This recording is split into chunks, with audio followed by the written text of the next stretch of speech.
everyone, and welcome back to another podcast of Talk to Rami. This is Rami, your host. Today, I have a special guest in the studio, and we're going to talk about a topic that is very close to my heart, connecting with people, how you become a connector, or as Jamarr, as a super connector. But he's an entrepreneur, he's a comedian, he's a marketing strategist, social media strategist, and overall, he's an amazing person. And I have a pleasure to have a podcast with Jamarr here, and Jamarr John Johnson is in the studio. Thank you, Rami. I appreciate that. Thank you, man. Thank you for being here. I'm My so pleasure. happy to have you here, I'm man. glad we can make it happen. I love it, man. I love it. I was reading about you, and they called you super connected. Yes, sir. Why is that? You know, it started back in like 2017 when I started to reflect on my life. You know, I was actually pursuing the world championship for public speaking. Wow. And everyone around me was like, man, we go places, you know everybody. And part of it was because being a comedian, you're always networking, you're always meeting people, you're always trying to bring smiles to people's faces. But when I thought about it, the way I was able to keep my business afloat was by really understanding the notion that your network is your net worth. And that the more people that you can connect with, and not just on a surface level, but on a deeper level, you're able to figure out how you can serve them, how best you can help them with things that might come easy to you, but might be extremely difficult for them. People are willing to pay someone to help take that stress off of them. So I became a super connector by just the nature of entrepreneurship and figuring out, hey, networking and business development was something that I was really good at naturally because of the skills that I had developed as a speaker, as a comedian, and as a leader in the military. And your family, your mom and dad, did you inherited any of these skills or traits from them? Well, it was running the family. Like my mom, she's a connector. I'm a copy of my mother. You know, she's always in community connected. But my dad, yeah. But any traits like that in your family? So, you know, unfortunately, I didn't get to know my father very well. He left the family at around 3. He was dealing with a lot of drug addiction. He was a Vietnam veteran, heroin, got in trouble with that. And when I was 9, he was killed. But from what I hear about him, because I've actually spoken to other veterans who served in the military with him as late as a few years ago, and they said that they used to call him T. His name was Theodore. That T was one of those people who said yes to everybody. He just helped. He could fix cars, televisions. He was very like handyman-like, but also he was a problem solver. So he would help alleviate, you know, disagreements and disputes. So I know he was very well loved and well connected. And so I definitely get some of those, you know, intellectual capabilities from him. My mother suffered from drug addiction as well. My mother was luckily going on 31 years clean of her addictions. Wow, bravo. Mom, if you're listening, proud of you. Thanks to God. I was there the day she decided to get clean. She dropped to her knees and she prayed to God. But one of the things my house was always the center of attraction. Between my mother's great cooking, between, you know, how clean we kept the house and orderly, you know, people would come to just feel that nurturing of family at my house. But my mother, you know, watching her go out and speak at the Narcotics Anonymous meetings, she was a very riveting speaker because she was very vulnerable. And she could tell stories and make people laugh and make them cry. So she was always like a center of attraction. My mother, without intending to be an entrepreneur, she had a catering business because people always wanted her to make her food for the birthday parties and the Narcotics Anonymous celebrations. And so she was always a connector as well. But I don't think I really learned it there because I was still somewhat of a lone wolf. You know, at 15 years old, I realized that if I followed the wrong crowd, then I would get whatever was coming to me because I wasn't in control of my life. And so I became more of a kind of a soloist. You know, I played chess, I played basketball, I fit into a lot of different groups. But I would say that it was being in the military and being a leader and being forced to connect with different groups and like figure out what's the common threads and how to make them work together was how I really developed the idea of being a connector. But I would say being a super connector really came, I would say for me, the kind of the origin story when I realized that was my superpower was I was working at a startup company in Silicon Valley back in 2014. So I had just left New York. I was like, I spent 1.5 winters in New York City after the military. Enough. This cold. This is too cold, right? And I was living in Silicon Valley, and I was working for one of those unicorn companies. And so, you know, they had raised money from Y Combinator, and, you know, we're on this fast track, and we're doing, you know, high speed, low drag things. And we're one of a small US team. The other team was outsourced. And, you know, I was doing comedy on the side, trying to make a living, trying to figure it all out. And I was listening to some Napoleon Hill, which I'm pretty sure you heard of at one point, right? And he said, a lot of people will go through their life without knowing their destination. It's like a ship leaving the shore without a destination, guaranteed to be lost at sea. And I thought about it for the first time in my life. I was like, where am I headed? What's my ultimate goal? What's the purpose of my life? And I stopped the audiobook and I wrote down the purpose of my life. And what came to me, what God put on my shoulders at that moment in time was, the purpose of my life, Rami, is to bring joy, pleasure, and happiness to all those around me, to learn daily, achieve greatly by always following my divine creativity so that one day I could say I've helped as many people as humanly possible. Amen. Live the life of their own design so that they can bring their gifts and their talents onto the world. So without really realizing it, I was like, I'm supposed to be a connector. I'm supposed to learn, supposed to do, I'm supposed to teach to others. You have a bigger mission. Bigger mission. And at that point, within 2 weeks, I was an inside salesperson. Within 2 weeks, I brought in the largest deal the company had ever seen from going out in the world, doing my thing, leveraging my comedy, making connections, and then bringing in, normally we had a $6,000 annual reoccurring revenue type client. I brought in a $30,000 a year annual client, 5X what we normally did by going out in the world. And I put 2 and 2 together.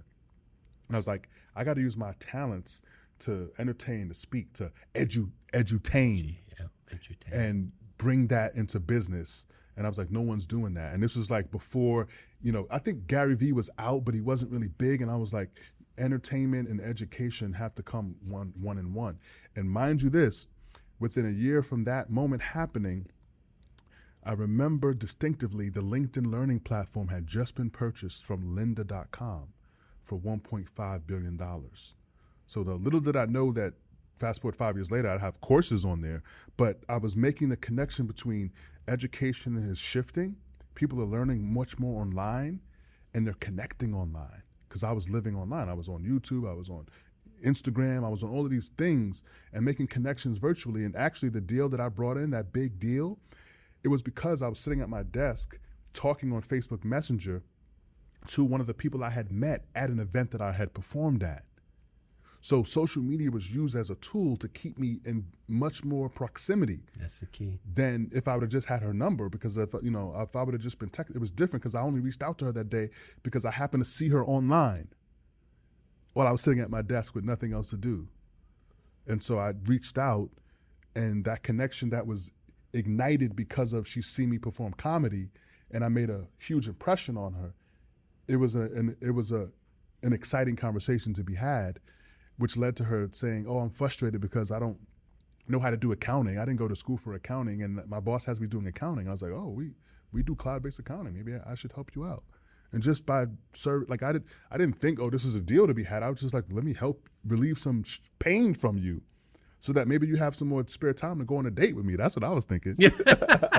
But isn't that interesting that you just said it, that when you start understanding who you are, yes, and why you are here, and this planet, yes, and everything else will follow. Everything. I think that most of the people and biggest challenges that we have right now, and I see every day, is people, they really don't know who they are and what is their mission. The moment you figure it out, and then I think that God will send it to you, or open the doors, and then you connect the dots. That's the reality of connecting with people. As you said, I love it in the deeper level, not rather than, "Hey, Jamarr, this is my business card. This is what I do." I think that's dead. It's been dead for a long time. That's why people think networking is a four-letter word, because it is. Don't go to network. If I go out with just the intention of super connecting with one person today, then I'm making an actual difference. I'm having impact instead of just, you're just another number in my contact list. Those days are over. And for a time, I was doing it wrong. For a time, I was just collecting names and numbers and handing out business cards. I remember at one point I had counted because I'm very meticulous when it comes to numbers. I'm like an accounting major, right? And my master's is system engineering analysis. So I love numbers. I love analyzing things. And I remember at one point I looked at how many business cards I had left. And from doing shows and stuff, I had handed out over 13,000 business cards. And I'd only been called back 3 times. And it dawned on me. Wow. It's not on them. Like, they don't have a reason to stay connected because I didn't give them one. That's the key. Other than making you laugh in that moment, why would they reach out? One of the calls, because on my card, Dave Chappelle read my comedy business card on stage one day, 2009. And my card at the time, it had my face like this. And on my card, it said comedian, writer, singer, artist, handyman. And I kid you not, one of the calls of the 3 was a woman calling saying, "Hey, can you help me with some plumbing that I have?" And I'm like, is this a joke? I'm like, sure. I was like, she was in San Jose. I was like, I'm in New York City at the moment. How soon do you need me over? She goes, well, as soon as you can get. I was like, she's dead serious. I was like, lady, I don't know if you read the first word on that card, but it said comedian. Hence, the last thing on that card was a joke. And she's like, oh, that's a shame. I could really have used your help. Well, okay then. Thanks anyway. Click. Oh my God. So she didn't get it, but I didn't. If you don't really explain the reason or the why, and I think about this, for example, too, because we know this. You work in marketing. The money is in the list, but how cohesive is that list to you and what you do? Do they understand, right? And for those 13,000 cards that I gave out, had I gotten 13,000 people on my list, oh my God, I could have done a better job of keeping them abreast, making them aware of things that could have impacted their life in a positive way, because I don't only do comedy. That's just one element. I do so many other things that could have been impacting people's lives. And so during the pandemic, I seen all these people struggle, and I'm like, you know what?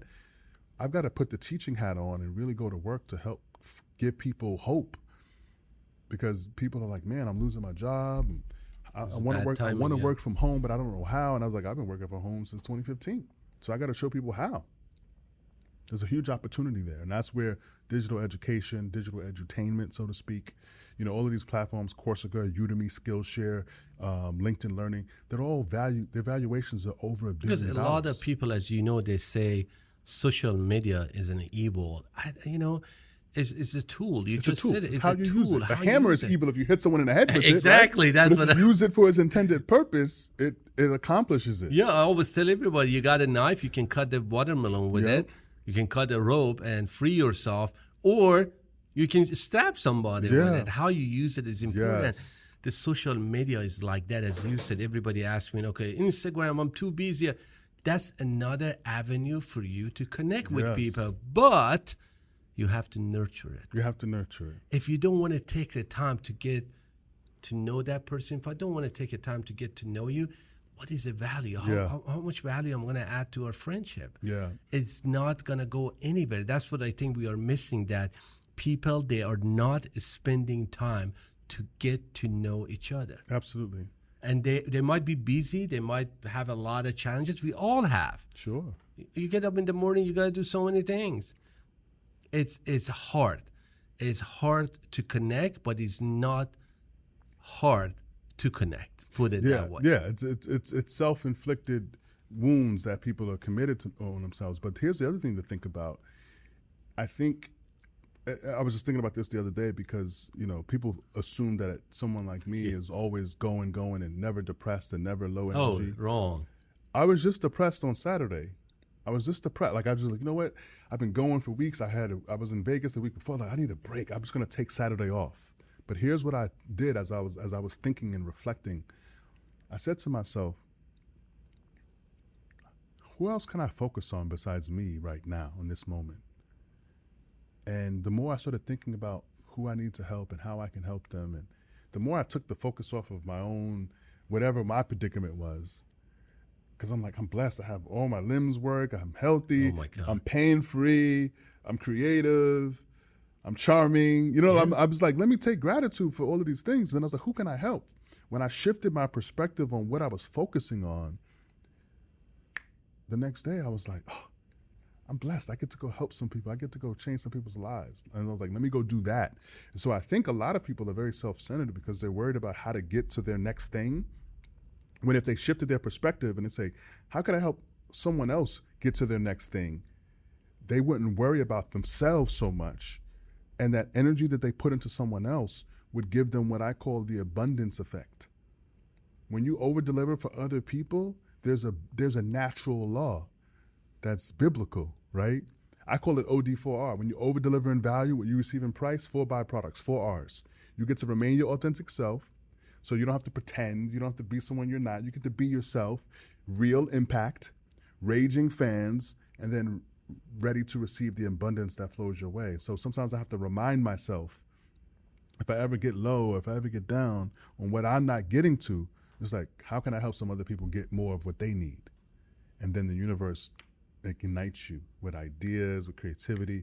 It reminds you of how much you've done so that you can give to others, because you only get to keep what you're willing to give away.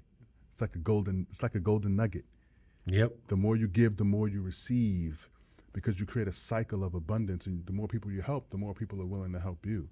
Because by giving, actually, you said by giving, you created a better life for yourself and the people around you. Absolutely. And you're going to have a very fulfilled life. Yes. By giving, and the giving is better than receiving. You know, I totally agree with that. But it's still, we have people out there, and I know we have good people and you know, bad, evil people out there.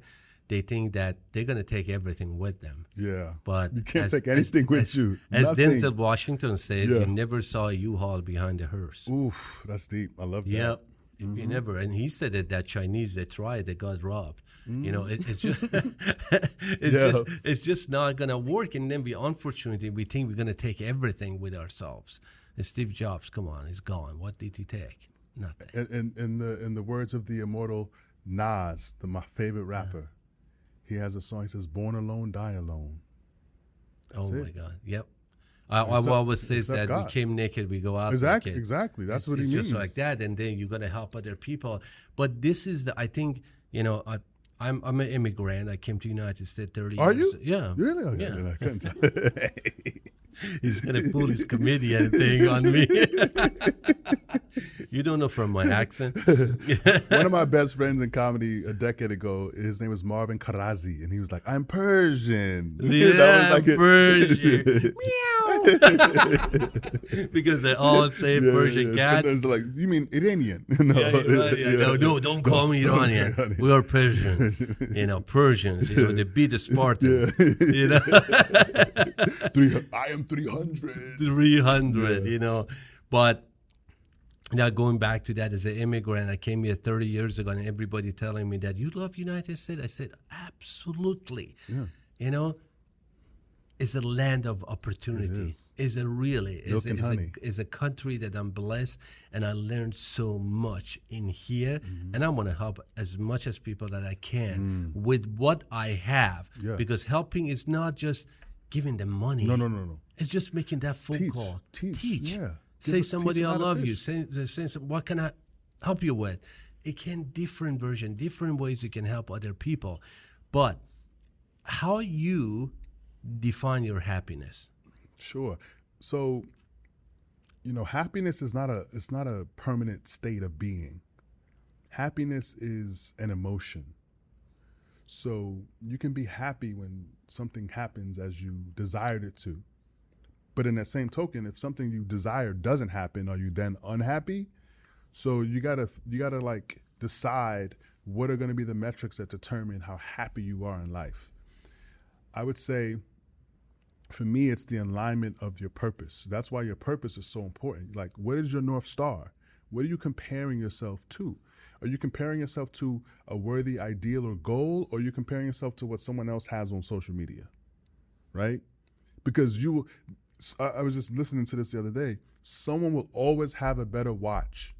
Someone will always have more expensive shoes. In fact, I was listening to a podcast this morning on my way back from Houston, and there was a guy, I forget his name, but he has the Instagram account what is it? Pastors with sneakers, or it's something about all of these pastors who wear designer clothing. That's what the Instagram account is about. It went viral a couple years ago, and all it does is shows pastors who have $2,000 shoes on. Wow. So the guy puts the price tag. If there's a belt, he puts the price tag. Just to why are these pastors what are they trying to make people feel? And I was like, here's the thing. Sneakers, clothes, none of those things make you. Those are just things. People should wear whatever they want. Whatever the price is, if that's what you want to wear it.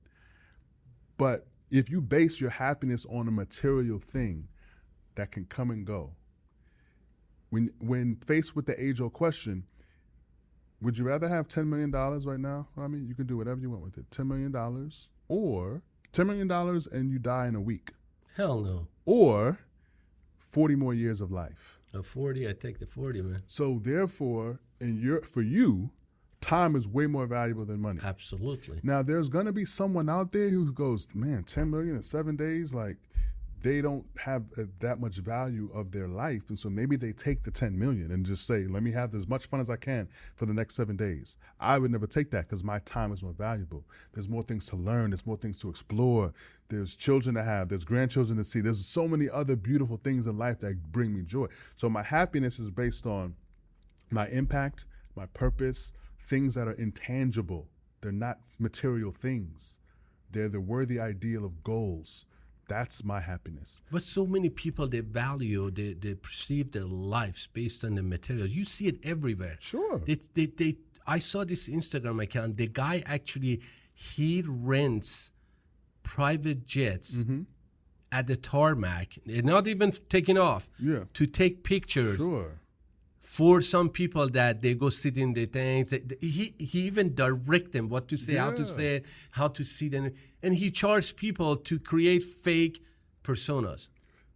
Well, but there's a reason why though, because people know that social media and leveraging and using marketing tactics can bring you clout and bring you business. So he's turned the business of knowing that people want to see clout, whether it's real or not, they don't care. Because if they can just trick a few people, they feel excited about that. Those are shallow people.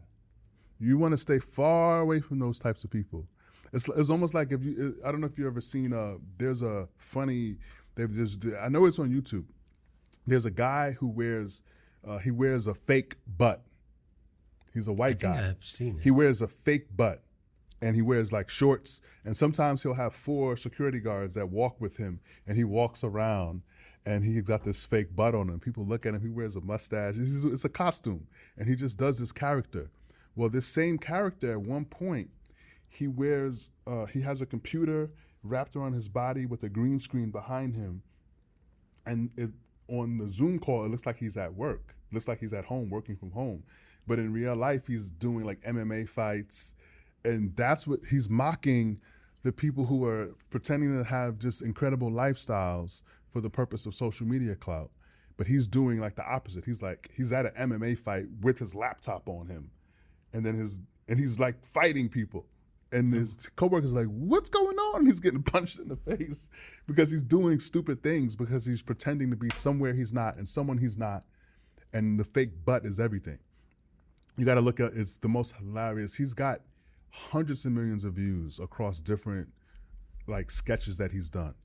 But those are the types of people you don't want in your life. It's those people they haven't found their purpose. They haven't hit anything rock bottom enough to really know what's important to them. You said you stay away from those people. Yes. What is your feedback on these people that, as a connector, super connector, I know one of the skills and traits that you have to sense the not positive energy when you go to networking, when you go to talk, how you feel that. I have a sense when I hang around with the people. I get a great vibe from you right now. Oh, thank you. And I get that energy, and I say it adds to my energy. And how you deal with that, how you see things when you talk to the people that you're a networker. Sure. That energy, how you define that energy. So what I would say is you have to work on your EQ, right? Your emotional intelligence. We all have played games. We've played card games, poker, or chess. There's things you play where you're sitting across from someone and you're paying attention, very close attention to them, how they move, do they have tells, right? And when you work on your EQ, you learn to ask what I call interested questions. There's two types of questions. You could ask interesting questions or interested questions. When you ask interested questions, you make people think. They can't rattle off an immediate answer because it's not something they've ever been asked before. It's a little bit more deeper. Sometimes you even give off your own vulnerability first before, we started the podcast. I told you, my father was a drug addict, my mother was a drug addict, my father was killed. So I'm willing to be vulnerable. So when you're like that with people that are not real and are authentic, they get very uncomfortable. Yes, at your vulnerability. I have experienced that. And they kind of want to leave the room or move away from you. Yeah. So there's a way you can kind of put them on guard to see how real and authentic they are because of their ability to listen. Now, when someone listens to an interested question and can't go deep enough to respond back, then you've got your answer. My mother say, when people tell you who they are, believe them. Wow. Yes. That's powerful. Yes. And, and sometimes I see that, sometimes I feel it, but it's a second thought that's come to my mind that, give them a chance. And usually 9 out of 10 is not working because we can't change people. Listen, by this point, somebody's in their mid-30s, they are who they're going to be. But what you can do is you can give people opportunities to be around you and other people who hold the same space. And they'll be found out eventually because they'll come into that space with authentic people, and they won't vibe, and then it'll be like a vampire. They'll be repelled by all the authenticity in the room, and then you don't have to worry about them being around you because they won't be able to sustain. They can't keep the fraudulent behavior up for. But your character is very interesting to me, and I tell you why. Okay. You came from the military. Yeah. You served as a naval officer. You did Marine all that Corps. stuff. Yeah. But you were very laid back. Yeah. And, I served in military. Overseas, I was in Iran's military. But I did all that stuff. But I still carry a lot of characteristics. Sure. And I know you do. Yeah. But how did you adapt after the service to this life? And you still carry a lot of stuff that a lot of people don't see. I see it, but you adapt very well. How did you do that? Because a lot of people, they come from the forces. Yeah. They have a problem to adapt to the social living, around people. Networking is a tough of thing. Sure. They know about the man next to you. That's what I want to do. Discipline. But when it comes to the go out there, make the shit happen, and be with people, they have a problem. Sure. Well, I would say that learning how to be adaptable, it really happened because of watching my mother recover from drugs. Because my mother had the wherewithal to know that she had to help repair some of the emotional trauma that her kids experienced. So we went to group therapy, family therapy, individual therapy. So I did a lot of work on myself, but also tweaking and understanding the EQ. Because when I was very young, I was very militant. There's a right way and there's a wrong way, black and white, everything, right? And so when I went into the military, I realized that more and more, especially as a leader, you can't just be upset with your troops nonstop because they're going to sense that. When you try to lead them, they're going to react. You have to show care. So I had to learn how to, my mother used to always tell me, Jamarr, you have to speak with a lot more tact and not be so rigid. Because when you're rigid with other people, everyone grows up differently. Everyone has different customs and how they grow up, and right? So, for example, if there's a guy on my ship, he's a young sailor, and he's from the Appalachians, right? Where he was from, they didn't have clean running water every single day of the week. So maybe for him, showering once a week was makes sense. So I have to talk with him with tact. I can't just say, hey, you're a dirtbag. I have to approach him like, hey brother, hey, what's going on? Hey, I see you working hard over here, give him a little compliment sandwich. And hey, guys have been complaining. They said something to me that I thought had to be, crazy. They said you only take 1 shower a week. And he go, yes, sir. Yeah, I try to conserve water, sir. I was like, son, you don't got to do that here. First of all, we want you fresh every single day, so you can take as much showers as you want. We have unlimited water here on the ship. We actually have a reverse osmosis system on the ship, so I had to explain to him that you don't have to worry about waste. In his mind, he was worried about where he was from. You don't hog the shower. So he was just taking 1 shower and doing bird bath stuff. So I had to learn tact as an officer. But I'll tell you this. When I remember one day on the ship, on my first ship, the USS Gary, we were out in Japan, floating through the Pacific somewhere. I had this young enlisted guy. He was a seaman on the ship. And he was maybe 6 months on the ship. And he's like, sir, I'm never going to leave the military. Because he lived on the ship. He was like, sir, I don't have to worry about rent, utilities. All I got to worry about is my phone bill. All the money I make, I get to keep. And he was like, the military is amazing for people like me. And I was probably at that point, 18, I was probably 26. So we're talking about 8 years in the service at this point. And it dawned on me that if I didn't start thinking about preparing for the day that I left the military, that I would be in trouble. Because I would be accustomed to this 1st and 15th lifestyle, right? The 1st and 15th, you get paid the 1st and the 15th. And it's almost, he said, it's a lot like welfare. We don't have to work that hard. And in my mind, I was like, Is your time? I remember being on welfare when my mother was recovering from drugs, and it wasn't pretty. It wasn't pretty going to the store with food stamps, and you can only buy this, but you can't buy that. I was like, I like to have choices and options. So for me, at a young age, I was already transitioning in my mindset. So at 26, not only do I have my college degree, but I got an Audible subscription. I'm listening to books on tape. I'm listening to Tony Robbins, Awaken the Giant Within. Okay, what I want you to do right now, what I want you to do is focus on your purpose, right? You got to have a purpose. Yeah. And I was listening to things, and I was educating myself and preparing myself for the next phase of my life, because I'm like, if you wait until the next phase to prepare for the next phase, you're not ready. You're going to get smacked in the face when life hits you.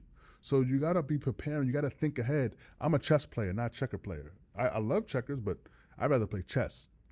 I want to think strategically. I want to think long-term. I want to think beginning, middle, and end. And luckily for us, if we live a long life, we have a long middle. So you got to get your mid-game tight to survive. So I did a lot of prep work. And then I think, I got my master's degree before I left the military. But what I think the thing I appreciated the most about school was that it taught me how to learn. But then I also learned what was my preferred learning style. I'm much more of an auditory learner and definitely tactile. So you got visual, audio, kinesthetic. I need the audio and the kinesthetic more than I need the visual, because I can touch, see, but if I can hear something, I can learn it. So for me, that first 18 months out of the military was rough, but I was pouring into podcasts.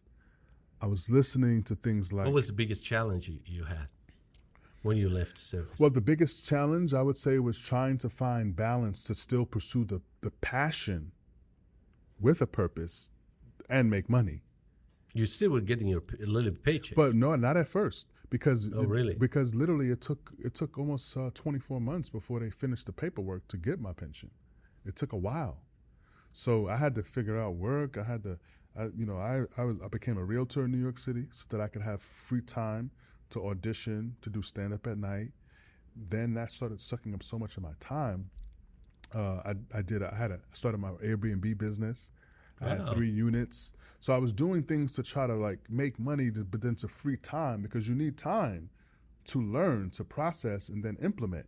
If you don't have any time, there's not a lot you can get done. So I was working, and I have a child, so I was trying to support her, trying to support my passion, support my dreams. It wasn't simple. And then the other thing was, I can go get a job based on my military credentials, but how much of my life would that suck away? If I'm sitting at a job, like if I'm a realtor, I'm running around the city, I'm still able to think about what I want to think about during the day. I get to a property, I show it, I talk about it, I sell them. But it's totally different when you've got to go give someone 8 hours of your brain power, your creative power, and then at the end of the day, you're drained. And then you got to try to go out and do a show. I see a lot of young people right now, young entrepreneurs, I talk to them, coach them, but I always tell them that you have plenty of time. Sure. But If you use it wisely. if you use it wisely Yes. and then you understand the value of time, because the one thing that you cannot get back is time. Like 22, 23, it doesn't matter. You can fail. Yeah. There's no doubt. Yeah. We all failed. You failed. We all can fail. But what you're going to learn from it, how you going to get up and dust yourself and keep going forward. That's, I think, this generation is missing that. Oh, the grit. Yeah. Yeah, the it's grit. just, with you such a, you're young. And I'm you're 43. Oh my God, you Yeah. don't look like. Black don't crack. No. You don't look like it at all, man. It smokes crack from time to time, know, but luckily my mother's But off of it. but you don't look like at all. But you've been through a lot, but you're still kicking, you're still going.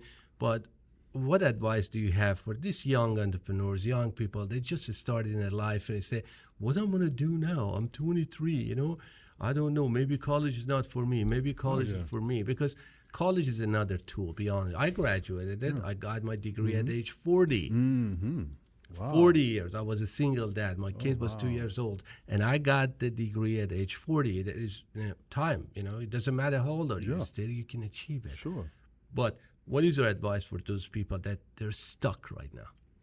They don't know where to go. Left, right, forward, backward.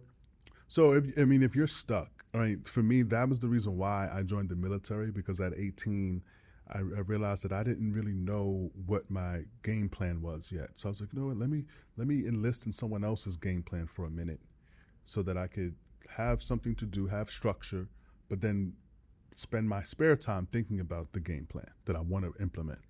If you're 22, 23, you're still young enough to join the military. I wouldn't highly recommend it. It's not going to be easy. But what I would say is you got to find a mentor or find an apprenticeship. You have to. So that means you have to have a job of some sort, and you have to go find somebody that you can learn from and or work under to gain valuable experience. There's a book that I read. It's kind of a sad book, but it talks about how the top 20%, it's not the 1% we have to worry about in America. It's the top 20% that gatekeep the best opportunities for only their kids. You ever heard of like a helicopter dad or a helicopter parent? Well, there's a term they call in the book, they call it the lawnmower parent. The lawnmower parent mows down competition for their own child. They make sure that other kids can't compete. You heard about this when there was the USC scandal where the famous actress, her kids, she pretended that they were on the rowing team to get them into college. People were paying $500,000, $100,000. There's all of these college admissions consultants. You ever heard of these jobs? These are college admissions consultants. But that's the top 20% trying to make sure that their kids get into the Harvards, the Yales, the UFCs, the Stanfords, etc. So with that being the case, the real competitive advantage that they're giving their kids is that even when you graduate college, their parents say, hey, listen, we'll float you. Go intern over here. Go intern. That's the key is, what are you willing to do if you can afford it? Because a lot of times the kids that don't come from money, they can't afford it. So they go get a job. But you got to figure out how to be creative. But I will tell you this, because of the internet, which is one of my favorite albums, Childish Gambino, he's an actor, writer, rapper, producer, and he's incredible. If you listen to the album, listen to some of these hip hop songs, people give you the blueprints on how to go about it. But if you don't have grit, if you don't have determination, if you don't have hustle, there's not a lot I can tell you, because you're going to have to outwork the competition. We're in a capitalist society. It's a competition. So if you grew up and you were just getting trophies for participation, I feel bad for you, because you got an uphill battle, because the real world doesn't care about your feelings. The real world isn't giving you ribbons for showing up. You got to get some hustle, determination, and grit. So what I would say is, if you enlist in someone else's program, meaning someone else's apprenticeship, someone else's mentorship, it's huge. And listen to what they say. You're not going to like it all the time, but that's the fact that you don't like it, but still do the things you don't like. That's how you grow grit. That's how you grow the cojones to do what is necessary. But see, when I was in the military, I had no choice, because I had signed up for it. I signed my life away. So you got to do what you're told. And you learn it, you grit down, and then you have to learn to have a poker face. Sometimes you got to do something you don't want to do. I went through that. Right? You got to learn how to have a stone cold face. Like, oh, I don't want to do this, but I got to do it. Yes, sir. Fuck you. Right?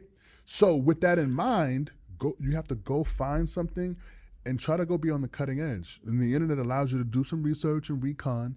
But what I would tell you people this, content creation, business development, super connecting, which is networking on steroid, which is learning how to be empathetic, asking interested questions, learning these techniques, and then connecting dots for people. That is a consulting that will always be here. Because if you think about the small and medium-sized business market, 80% of all the people who work in America work for a small business. Yeah. So all of these small businesses can't all be at the cutting edge of everything from a technology standpoint, from a marketing standpoint, from a business development standpoint. So there are opportunities, but only if you're willing to reach for it. So you gotta, show up sometimes at a place, resume in hand, suited and booted, and just say, hey, I'm here for an opportunity. No jobs available. Hey, I'm willing to work for free. Most people won't be willing to do that. Yep. From 12 years old, I was finding opportunities, finding ways into places. You have to be creative, and you can't just take no for an answer. Without being a stalker, you got to pull up on people in the right places, the right time, ask the right questions, and before you even show up, take a look at what they're doing, because most people, they live their businesses online to some degree. And if it's not, that's an opportunity. But if it is online, you can do some recon. Do some reconnaissance, find out what they need some help and support in, and then go to them and say, hey, listen, I would love to help you out, and say, hey, I'll do this for $1,000 a month for you. And it might be something worth more to you, but you want to get your foot in the door. Be willing to make that kind of initial offering, so to speak. And that's going to be the best way, because then you're going to get around people that are just doing amazing things. You're going to earn their trust, because they didn't have to pay you a full wage necessarily, but they get to see how you work. They get to test you before they have to commit to you. And then you get to be a part of some amazing things until you figure out what you want to do in life. What's your purpose in life? Basically, you got to move. You got to move. Yeah, if you don't change, nothing going to change. You got to move and shake. You got to shimmy and you got to shake and everything else. Yeah. I had an idea in my mind, and I want to ask you, because you were in service, because I came here, in my home country, just going to service was mandatory. Yeah.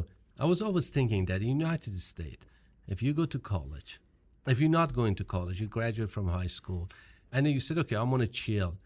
I think if they pass a law that you got to go to month and a half, 2 months basic training, choose your base here, Army, Navy, whatever it is, and then you go 1 month, 2 months, and then we give you a little piece of card that says, okay, you did your training. Mm-hmm. Do you think that's going to change the perception of the people that they are actually in the United States right now, and change their life to be better because of the discipline, because of what they go through to basic training?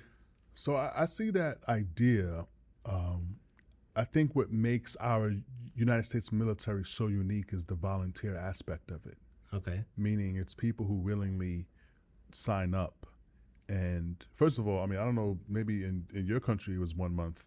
Marine Corps was 12 weeks. That's ours was 3 months. Yeah, 3 months is transformation. Yeah. So, but the problem with that is we have 100, let's say 80 million adults in America.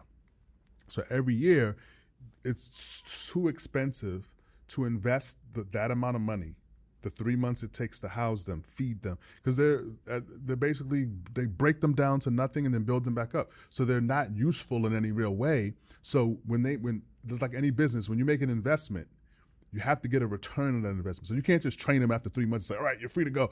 You got to get something out of it. But there's so many people, that's such an expense. Human expense, the human capital of training people in the military.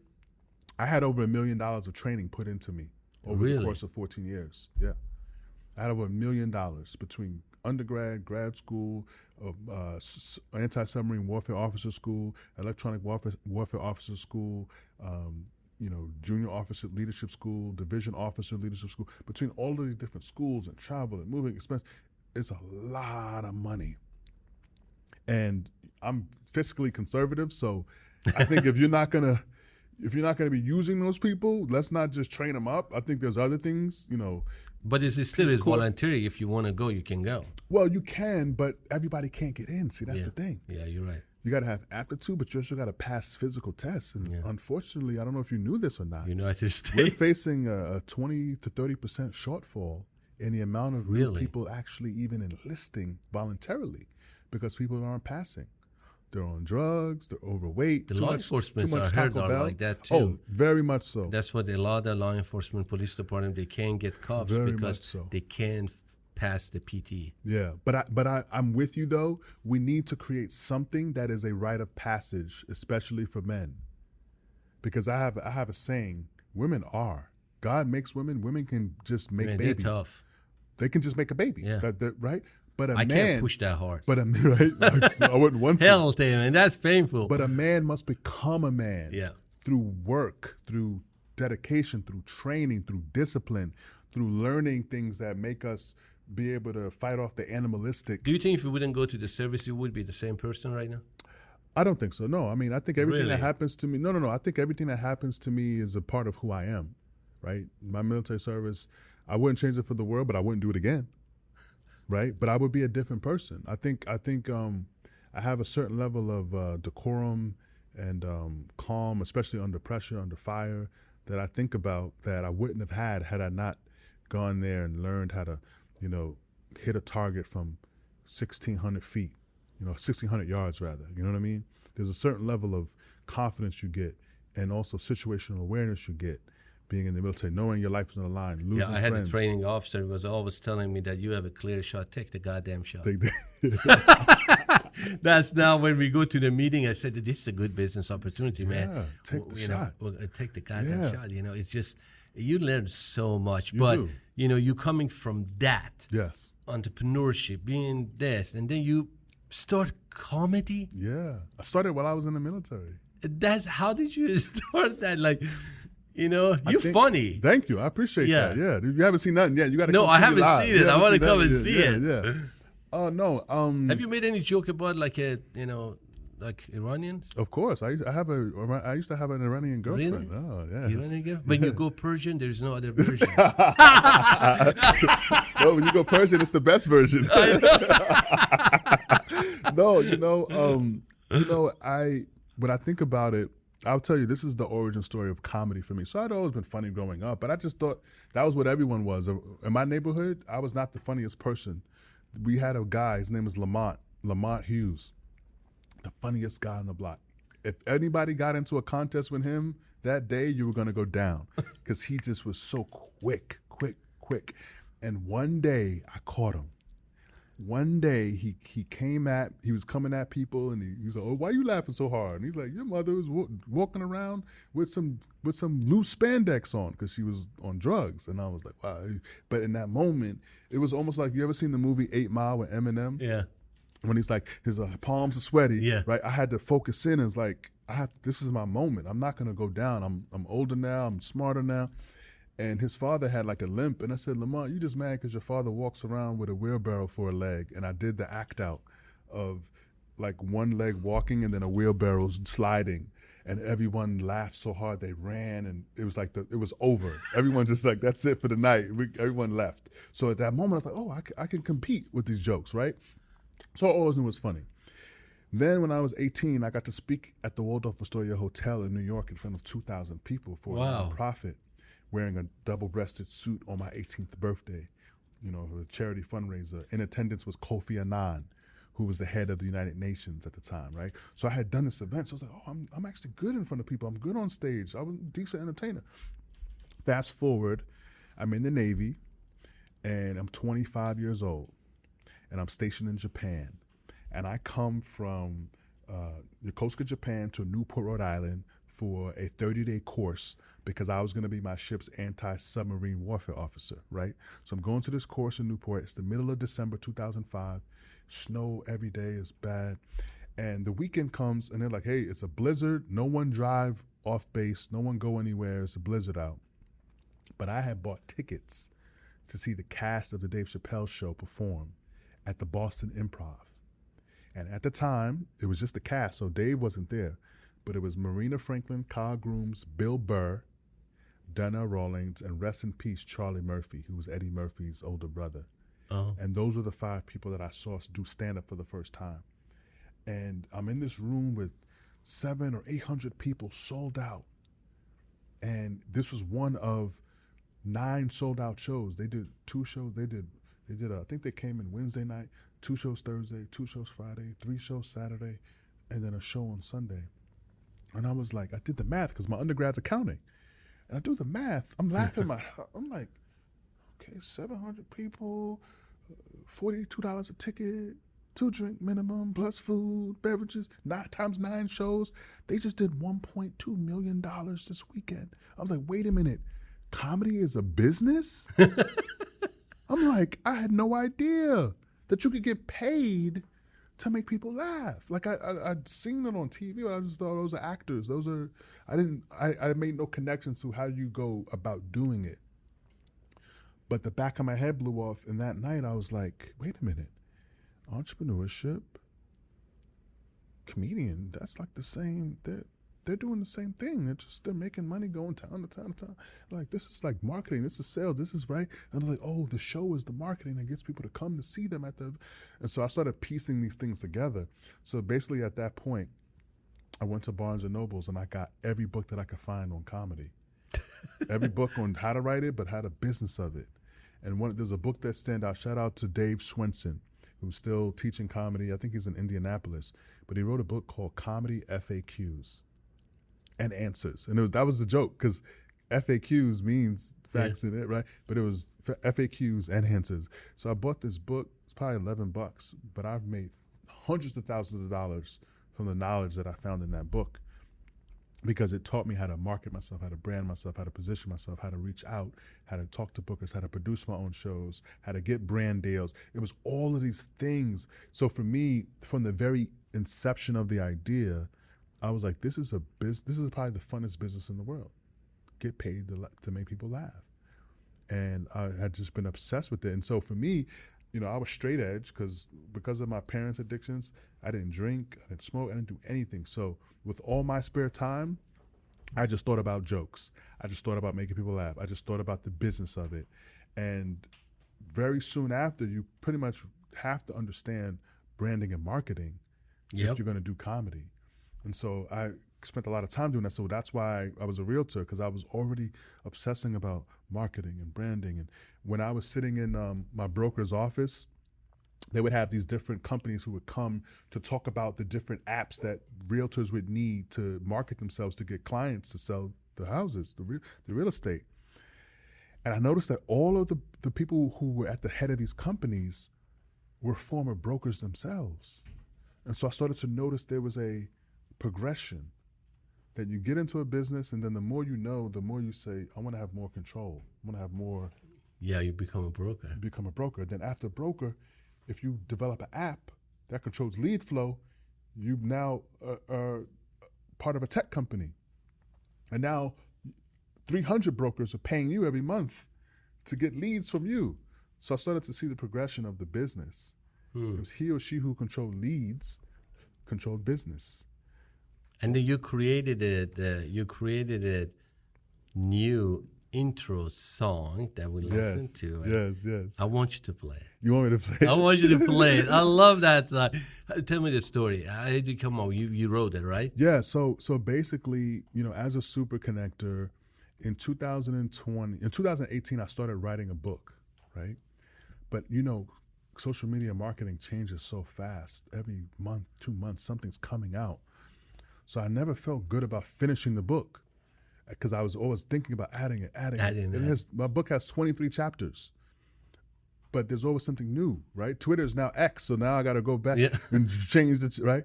So I created a video course that teaches people the basics of super connecting. Just 55 minutes, 56 minutes of super connecting. And just organically, almost 20,000 people have gone through the course. And I was thinking about, putting more intention behind the brand. So I was like, what do you need? And one day I was just on YouTube, and because the algorithm YouTube is so incredible, because it starts to learn what you really like, what you're going to click on, what you're going to say yes to, what you're going to watch.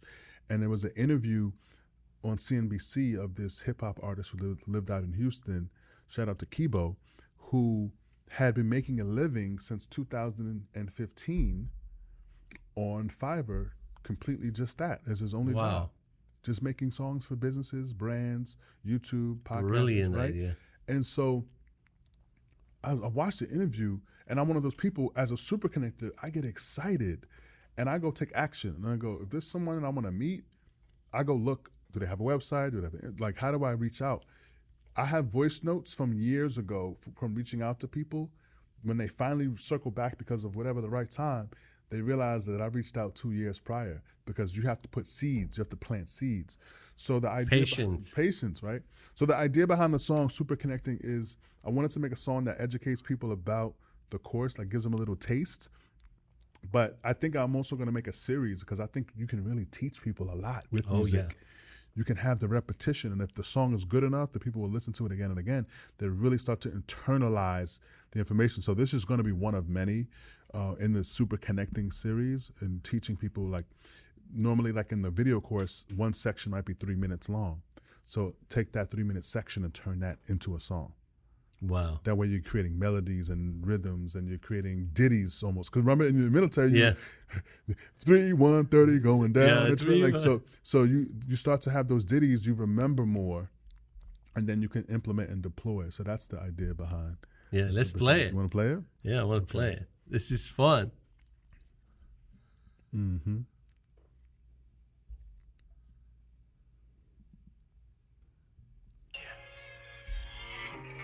Next level. Next level. It's more than connecting. It's about super connecting, you know? Let's go. Making big moves, I can never give it up. Every single day I'm always trying to level up. The success, yeah, I got an obsession. This year I'm trying to have a super connection. It don't matter what you're doing or your profession. This insight here is really a blessing, yeah. To make it at the top is hard. The email list and the business cards. It all came together when I found Jamarr. Who would ever think that I could go this far? Stand out from the crowd, build a connector mindset, learn from a veteran so you can start shining. All the info he's offering, get your foot in the doors and help to grow your audience. Wherever the end goal, yeah, we all need this. Just come tune in to get all the secrets. Let's go. It can be a hard journey to figure out. You want to elevate, you gotta take a different route. So many times my connections have fizzled out. I need long-lasting relationships, no doubt. This you don't want to miss. Help to change your mindset. And he's giving you tips. You just gotta tune in. Yeah, you gotta check this Jamarr helping to solve. We're super connected. Let's go.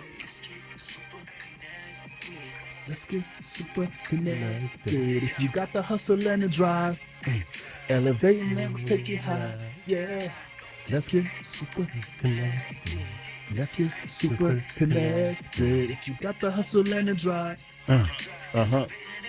Yo, check it. First I had to hustle, then I That's found the you. drive. Life is more than just staying alive. Cause you gotta thrive. But first you gotta know your purpose and you gotta have a plan.